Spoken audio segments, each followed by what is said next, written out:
Can we say five? Count them. 1, 2, 3, 4, 5. Our fifth victory. Our fifth victory in a row. Miami Dolphins versus the New York Giants. This is my takeaway video. Yeah, it wasn't a whole lot that I took away from this game like I did last week. Maybe it's because it was like one of my first time actually recording my takeaways from video. I had a whole bunch of stuff to say, and for some reason my copy, like, it just crashed when I don't know, my OBS was just didn't want to work with me. So we're gonna try second time. If you hear some noise in the background, it's my wife out there with my dog. She's doing, I don't want to say the most, but she do whatever. So we're gonna start off with some stats. We got Mike Glennon, 23 of 44, 187 yards, 1 interception. Saquon Barkley, 11 for 55, a 5-yard average, and we got Devontae Booker, 6 for 36, a 6-yard average. Those numbers are kind of inflated because I think both, if I'm not mistaken, both of those just had like big runs. Saquon had like a 24-yarder and then like maybe a 17. I forgot, but it was like they wasn't scorching us like that. Evan Ingram was the leading receiver with 4 receptions, 61 yards. Kenny Galladay followed up with 3 for 37. Farrell Cooper, 2 for 21. Saquon Barkley, 6 receptions, 19 yards. I don't know. Saquon, he might need to get out of New York. I don't know. It's just weird. But Devontae Booker also 4 for 18. Kyle Rudolph 2 for 18. Darius Slayton 2 for 13. And I think John Ross had like 1 target, which Mike Glennon missed him on. For the Dolphins, we had Tua Tagovailoa 30 for 41. Another 70+ completion percentage. 244, 2 tubs. Myles Gaskin 15 for 44. 2.9. Savant Ahmed 8 for 23. 2.9. Tua had 2 carries, 1 yard. 0.5, really, just to save face. Jaylen Waddle 9 for 90. If he didn't drop that, man, he would have had another 100-yard game. Man's a monster. Devontae Parker, glad to see him back. The back shoulder fade is back. Devontae come back. The back shoulder fade is back. So 5 for 62. Mike Gesicki had a few drops in there, but they were kind of high as well. We'll get into that in a little bit. 7 for 46. Albert Wilson, 4 for 26. Hunter Long, hey, my boy Hunter Long, thought he would be more of an impact player this year. It is what it is. 1 for 8. Myles Gaskin, 2 for 5. Matt Collins, 1 for 5 with a tub. And Isaiah Ford, 1 for 2 with a tub. Now let's get into it. The defense, man. The defense. Oh, I'm going to bring this one up. Jaylen Phillips, another 2-sack game. He's coming into his own, but the defense, man. The defense really won us this game. I know Tua had 2 tubs, but the defense really won us this game. Giants couldn't really do anything on offense. They were just, I don't want to say stuffed, but the turkey was stuffed, man. It wasn't even Thanksgiving, man. Mike Glennon is not an NFL starting quarterback. Say what it is, and we should have. I think we should have played even more aggressive. But we're going into the bye. I like the play calling. Hey, don't do anything. We have this game under control. Let's not do anything dramatic or anything to risk injuries. So I was cool with it. I was very cool with it. So I'm gonna get right into my takeaways. Tua's number 1. Tua missed some throws. He had some drops, but for the most part, a lot of his throws were high. When it was going across the middle, I'm not sure. Maybe it's meant the finger was bothering him. Who knows? But a lot of his throws were a little bit high. Gesicki had a tough time, reeling them in. Normally he's able to do that, but he had a tough time like snatching them out of the sky like he normally does. And Jaylen Waddle also, he missed Jaylen Waddle. It was a play that he missed Jaylen Waddle. If he would have put it a little bit to the right, instead of making him jump forward, put it a little bit to the right, that's a touchdown. The safety was already, it was a touchdown. So Tua, that's one of my first takeaways. Tua just, he missed some throws. I'm not sure exactly what was going on. I like what I saw from Tua, but that could have been easily another 80% completion game, but he missed some throws. So it is what it is. My takeaway number 2: you cannot pay Emmanuel Ogba. A lot of people ain't gonna like that I said that, but like literally, the man had 2 assisted tackles. That's it. That's it. Like literally had two tackles, 2 assisted tackles. I don't have up how many pressures he's had or anything, but he gets stuck at the line a little bit too much for me. Like he's not dominant. Like I know last year was a pretty it is what it is, but he didn't do anything. He's not doing anything crazy for me this year.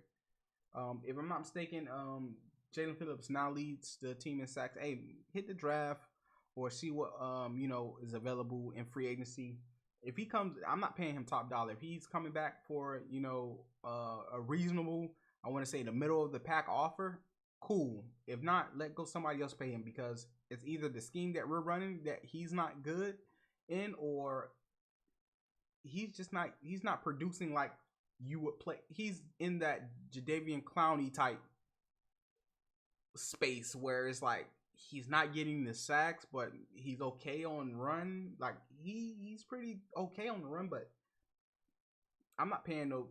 I want you to get the quarterback. That's what we're paying you for. So Emmanuel Ogba, he's not impactful. He's not making an immediate impact. So it is what it is. That's what on last week I had that on my as well. I'm not paying him top dollar. I'm not paying. I just won't do it.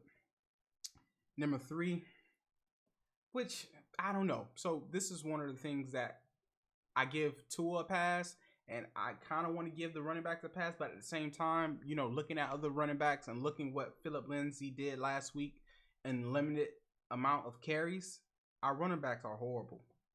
Like last week, I think, like, when was the last time we had consistent 100-yard rushers, like rushing? Jai, maybe. So it's difficult to evaluate the running backs with how horrible our offensive line is, but our running backs ain't it. We're gonna need either to find somebody in free agency, or we're gonna have to draft running back in the 2nd to 3rd round range.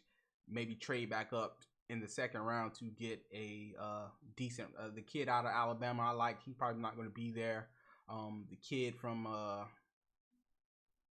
Cincinnati, he's pretty decent. It's a couple running backs that's going to. Kid out of Florida, it's a kid. It's a couple people that you can get in the later rounds that will be pretty good. But yeah, I watched the game and I rewatched it. I watched it 3 times. Normally I watch it 3 times over, and when I watch, it's like they're dodging. See, that's why I say the line. They're dodging people. Like the defensive tackles getting penetration. They're dodging people in the backfield, or they're getting hit at the line. It's no just open holes. When Savon Ahmed take it to the outside, his speed allows him to get that hole, hit the crease, but he dances a lot too. Miles Gaston does as well. So when they have a hole, they hit it. But Philip Lindsay, I was watching the play last week, when he dodged somebody, didn't dance, he just dodged him like a snake, came in and got 4 or 5 yards. So it's a talent thing too, not only the offensive line, but it's a talent thing as well. Like, it's a reason why there were 6 and 7 undrafted type players. Not saying that they can't be good. James Robinson. So it is what it is. You take it with a grain of salt. Jalen Waddle. Takeaway number 4. Take Jalen Waddle. He's a stud.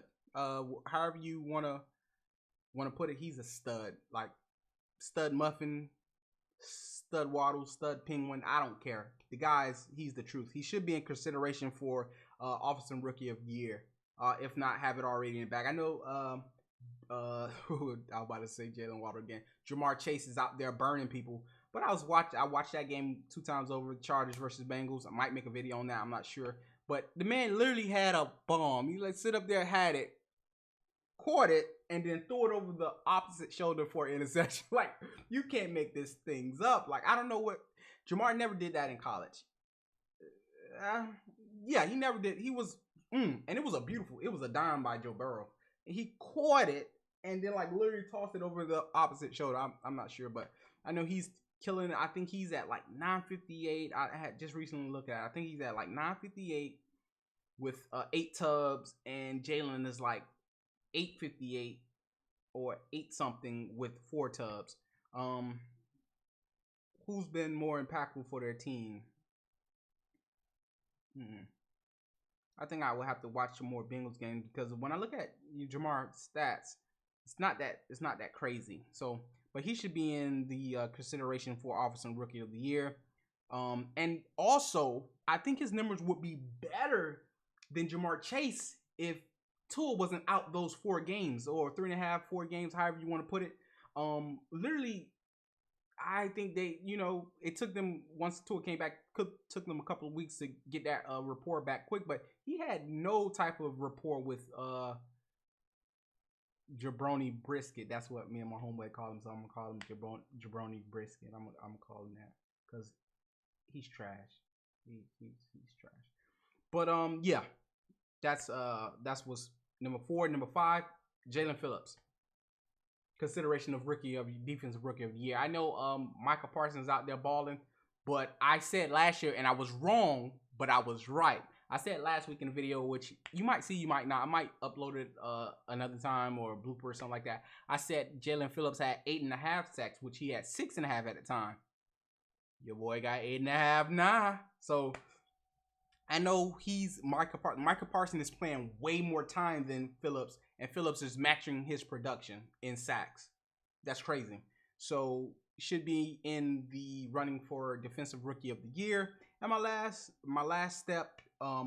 takeaway from this game is the bye came at the perfect time. I know we're on a hot streak, and you're like, no, the bye's not. But it gives some time for some players to get healthy. I know, just playing football in general, I didn't go very far in football. Like college and stuff like that. Once I finished high school, I was kind of like, I didn't care for football anymore. But you get nicked up. You get like injuries, like little aches and bone bruises and thigh bruises, and you get. It's a good time. You're on this win streak. You played so many games straight, and you're on a high right now. I know it's tough. You're like, oh man, we're on this hot streak. Let's keep it going, but get some players healthy. Philip Lindsay rolled his ankle. That's why I believe he didn't, come back for this week. He rolled his ankle in practice. You got Will Fuller, multiple breaks in his finger that it was reported. So it gives him a chance to, maybe he comes back against New York. No offense to the New York Jets fans, but your team is not very good. And him coming back against that secondary would be better than coming back against a Saints secondary that has, the Marcus Williams and the Lattimores, so I take that. I'd rather take that than, him coming back against, or a very good, secondary. Yeah, so it gives him time to get healthy. Possibly Tua gets back. Tua gets, he should be all the way healed from the finger, hopefully. And the ribs, ribs are, it's just I had a rib injury before. It's one of those things that it just lingers. It takes some time to get back used to. It just lingers a little bit. So, perfect time for a bye. And, I'm going to make a video. I have a video for next week, while we're in bye. Some of the free agents that I know it's kind of early, but it's some of the free agents that I'm going to be looking at, or the Dolphins should be targeting, with that wealth of money. They shouldn't be doing a lot of things. They should be building this team through the draft, and a couple decent players, especially on that offensive line, that they should be attacking or going after. So if you like anything I had to say, please like, comment, subscribe. It's been a pleasure. Peace and much love to you.